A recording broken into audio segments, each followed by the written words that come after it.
Hello viewers, Super GT here. I think it's time we took a proper look at the multiplayer in Gran Turismo 7.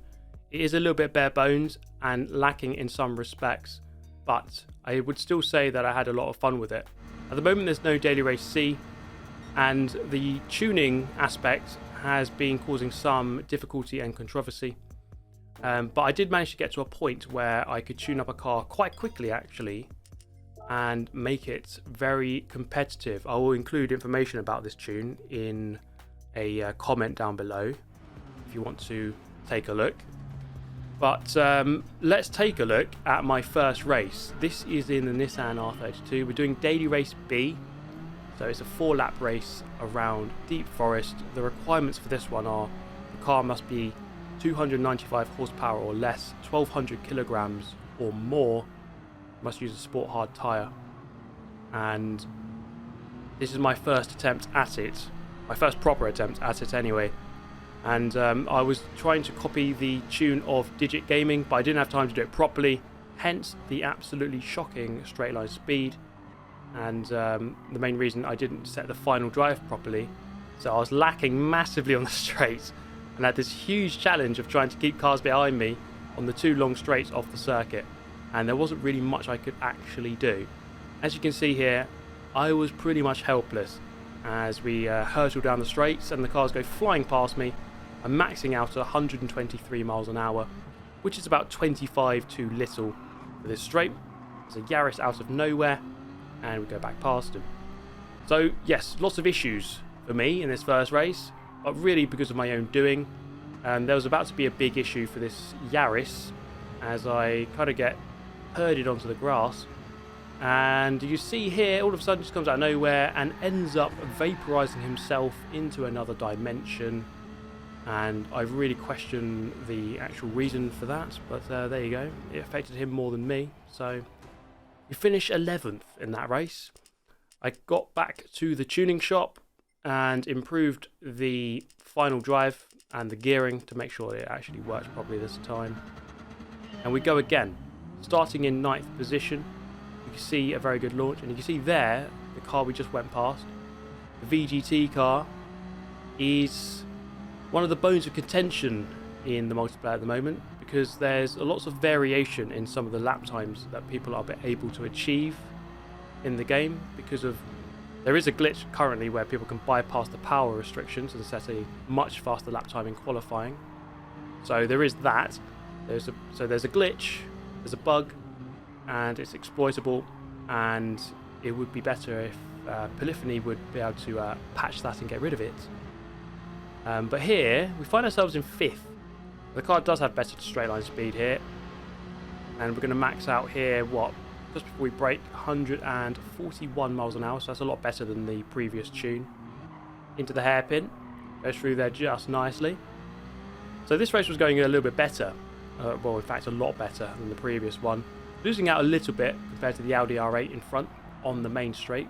But then the GTO there losing out massively by being herded onto the grass. So lots of people here being herded onto the grass as if we're bison. Audi there serves a penalty for aforementioned herding, and we move up a position. You might have noticed the yellow peril in our mirror there. Well, it's not a mirror, we actually just looked behind.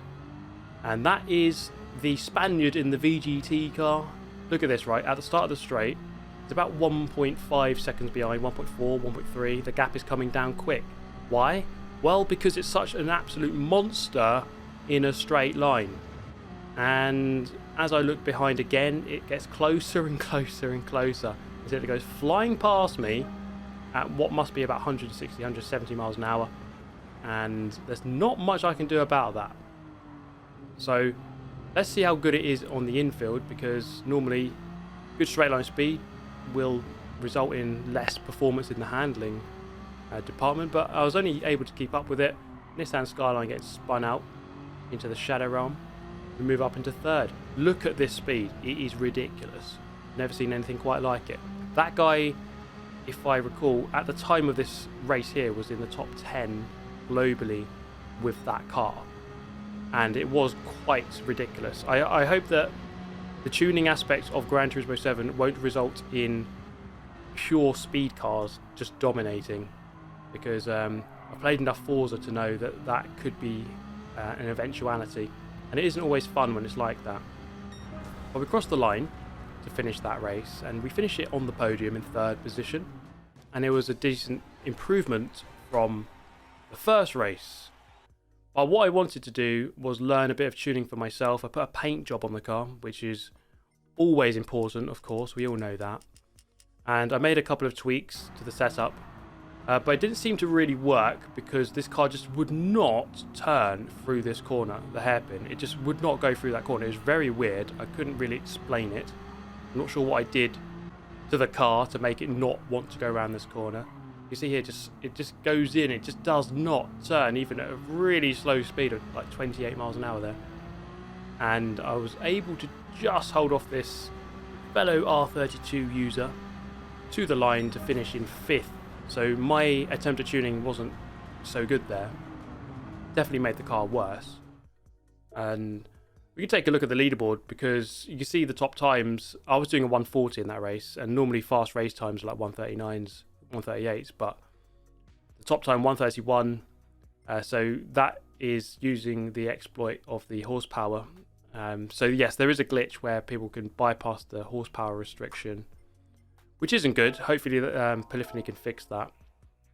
But what I want to do is fix up my own car and make it work.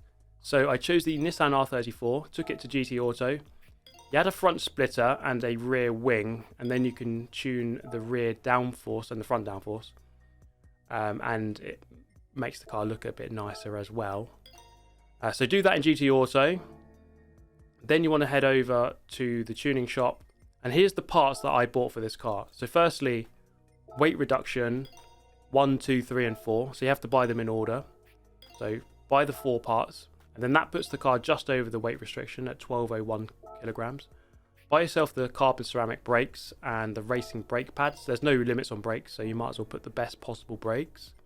I then put on the anti-lag system, the racing silencer, the racing air filter, and the racing intercooler. A couple of last parts, power restrictor, ballast you don't actually need for this, but I just bought it anyway.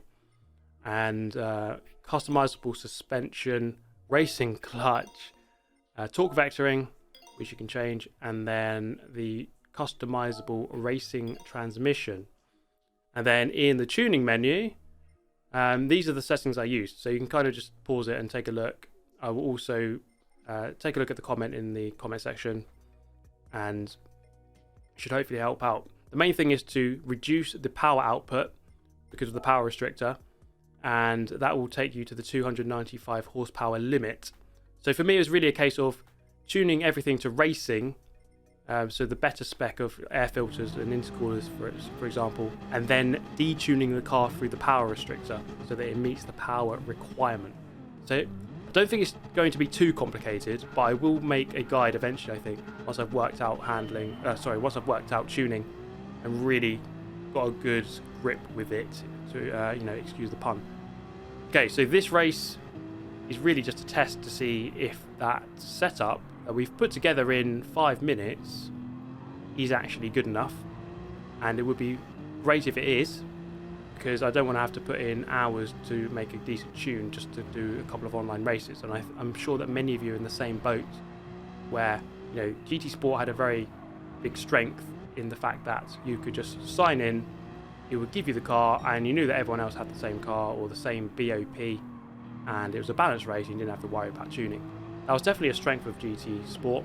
I'm not against tuning, I'm quite willing to learn it, but as long as the game works properly, there's not exploitable bugs, and it's close and competitive.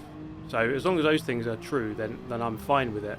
But I do think that it's probably better if they added races for tuning and races for BOP, or races without tuning, and I think that would satisfy everyone.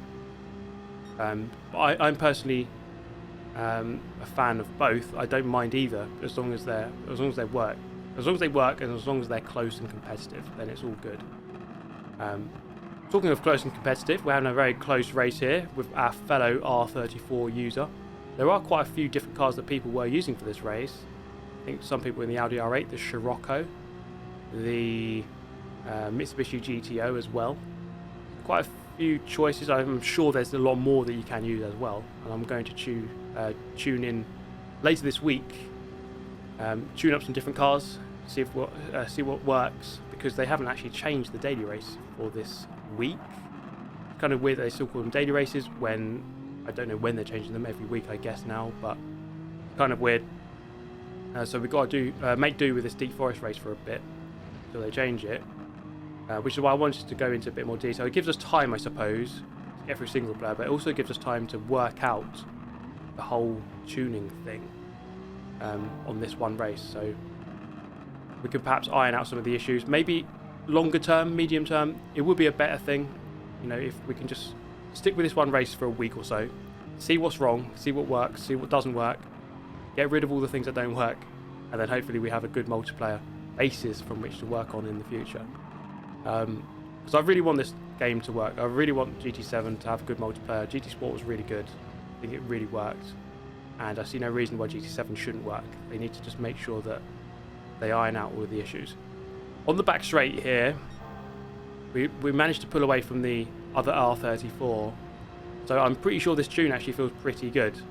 I didn't actually change the top speed gear ratios. Typically you just need the car to meet your top speed at the end of the longest straight, and then you don't really need to tune the car much more than that.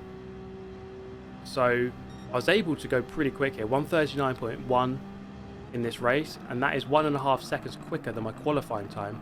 So this car is definitely decent, and I mean the fact that I'm in the lead kind of bolsters that point. We go across the line at the end of the race to improve our time at 139.0, and we quite convincingly win that race by over 5 seconds compared to second place. So the car works. We put that together in 5 minutes, and it's more than good enough to win. Now, of course, some people could have turned up in one of those VGT cars with all the power in the world, and this race is actually going to include one of those cars. Let's see if we can beat them. Starting 5th, good launch off the line. VGT there on our left. We're going to go through past them. They're just behind us. We're going to try to keep our position here behind the R8. Go to the outside where the space is, and then keep a deeper line. Keep the momentum around the outside, and we move from 5th up into 2nd, looking to keep momentum up here, but we just get closed off last second by the German in the lead. So we're going to play this one patient. I don't think there's a real need to rush. We still have 3 3/4 laps remaining. And look up the inside as I say that. He leaves the door half open here, and I just put my car up the inside, keep my car very close to the inside. There's a bit of contact, but I kept my line fairly solid on the inside and move up into the lead of the race. So now it's a case of just trying to pull away. Can we keep the lead, bolster our position here in first place, and do the double for Nissan, for the Nissan boys back at base, who didn't tune this car. I tuned the car. So can we do it for Super GT back at his sim rig, wherever that is? Into the first corner. Gap looks decent. Now the guy behind in the VGT goes flying off for an impromptu visit with Barrier. We've all been there, so I wouldn't say it's too embarrassing, but it kind of was at the same time. Across the line, a couple of laps later to win the race. So 2 out of 2. The R34, tuned by Super GT, clearly worked. I wanted to improve my qualifying time as well. One thing I wanted to say before I forget to say it is that they should add an option to the showcase where you can download tunes, and people can upload a tune that they've made for a certain car, and then people can download it. That would make things a lot easier. So yeah, that qualifying time improves to 138.0, put us on pole position. Now I wanted to have some fun with this race rather than a race from the front. I wanted to see what this car would be like in terms of overtaking. So I dropped to the back of the field, 15th out of 15, to see what it would be like trying to overtake everyone, see what the general sort of racing etiquette and racing standards are like, if there are any at all. So let's have a look. There is a car into the wall already. It's not too bad, I would say. There is definitely still, there's still definitely collisions and contact and stuff. Let's say for the most part, I think people are trying to be clean. but it is a fairly moot point in the sense that I am in an A+ rated lobby here, I suppose, and therefore, you know, if you go into a different level of lobby, it could be a lot different. We're making our way up the positions here, and I think this Spaniard on my right hand side is about to get absolutely mullered. You might have just seen that on the radar. And as we take a quick look behind, are we going to take a look? No, we're not. But yeah, someone got killed there, basically. So yeah, there is still murder, and then this guy kind of tries to chop across in a very pointless move, and tries to murder us by sending us over the guardrail of the bridge. Didn't quite work though, mate, did it?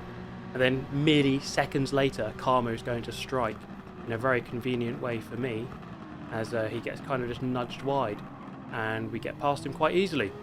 Past a pair of Scirocco's now, maybe?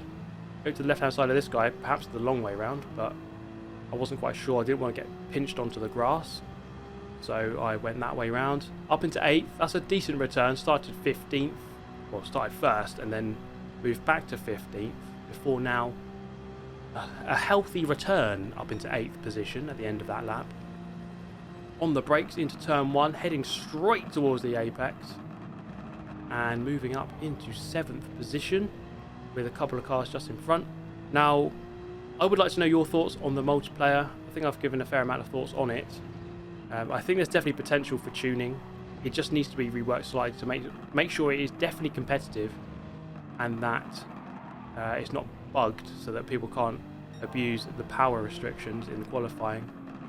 But I would also say that we need to have at least some partial return to BOP races, which are just easy, accessible.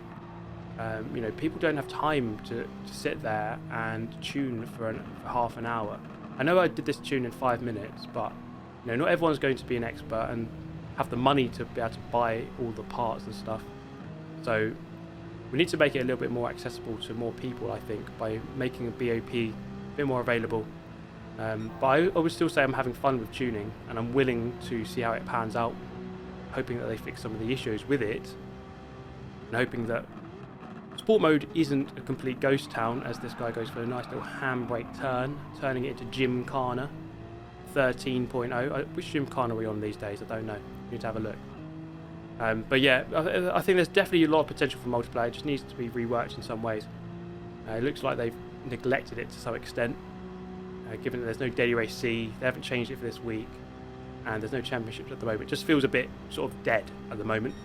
But let's hope they work on it quickly, work out what is working, what doesn't work, what people want, what people don't want. What we've got here though, in the form of the R34, is a decent car. So if you would like to give this Deep Forest race a go, then do take a look at the way that I tuned this car, the way that I upgraded it, to make it competitive. So I mean, it's definitely a quick car. I'm sure there are quicker cars, because you know, I could put more time into developing this tune, but you know, if you want to be at least somewhat competitive in a solid car, then I think this one is a decent way to go. And I'm going to later this week as well try to do some more cars, see if I can get some other cars working, and really just try to learn it. You know, just try to learn the process of tuning and get to a point where perhaps I can make a guide for tuning to make it a lot easier for everyone to get their head around. So the VGT goes flying back past us there. You can see it has unreal straight line speed. He had a penalty though. He serves it up towards the final corner. I call it the final corner, it's not really the final corner. The Audi goes a little bit too deep. We're going to go up into second therefore, and we are now about 2.5 seconds away from the lead of the race. So is it possible here to go from 15th and last to first in the span of 4 laps around Deep Forest in an R34 Skyline? Let's see. Through the first corner, we've taken that rather nicely, if I may say so myself. Fastest lap so far, 139.4, and I'm pretty sure that the race trim of the car is a little bit slower than the qualifying trim, because I was easily able to go into the 138s in qualifying, but 138.9 would be actually quite tricky in race spec. So I think qualifying is effectively with no fuel. It feels like that anyway, but I have to confirm that for absolute certain. We are gaining though. I'm not sure if I'm going to be close enough here for a almighty dive bomb off the Millennium into the final hairpin, as I am still over a second behind my fellow R34 user. Let's see if we can close up on the brakes though. Looking for the 150 board. We've got the 200 and then the 150, braking just after it, braking a straight line. You might have to start turning towards the apex, the latter phase of the brake, but getting on the power by the time we get to the apex, powering out. We've definitely gained at the hairpin, but it's not going to be enough. It's going to be a second place, but you know, fighting through the field, that is not too bad of a return, and I'm happy with how this one turned out, because I was a bit dubious about the tuning and my ability to do it. I think we've worked on a good tune here, and it certainly works. And yeah, do get yourself this tune if you're looking to do this race and getting a little bit quicker at it, and you want a solid tune. But yeah, finished second there. That's the end of this one. Do let me know your thoughts on the multiplayer and what you'd like to see. I hope you enjoyed this video, and I shall see you next time. Thanks for watching. Goodbye.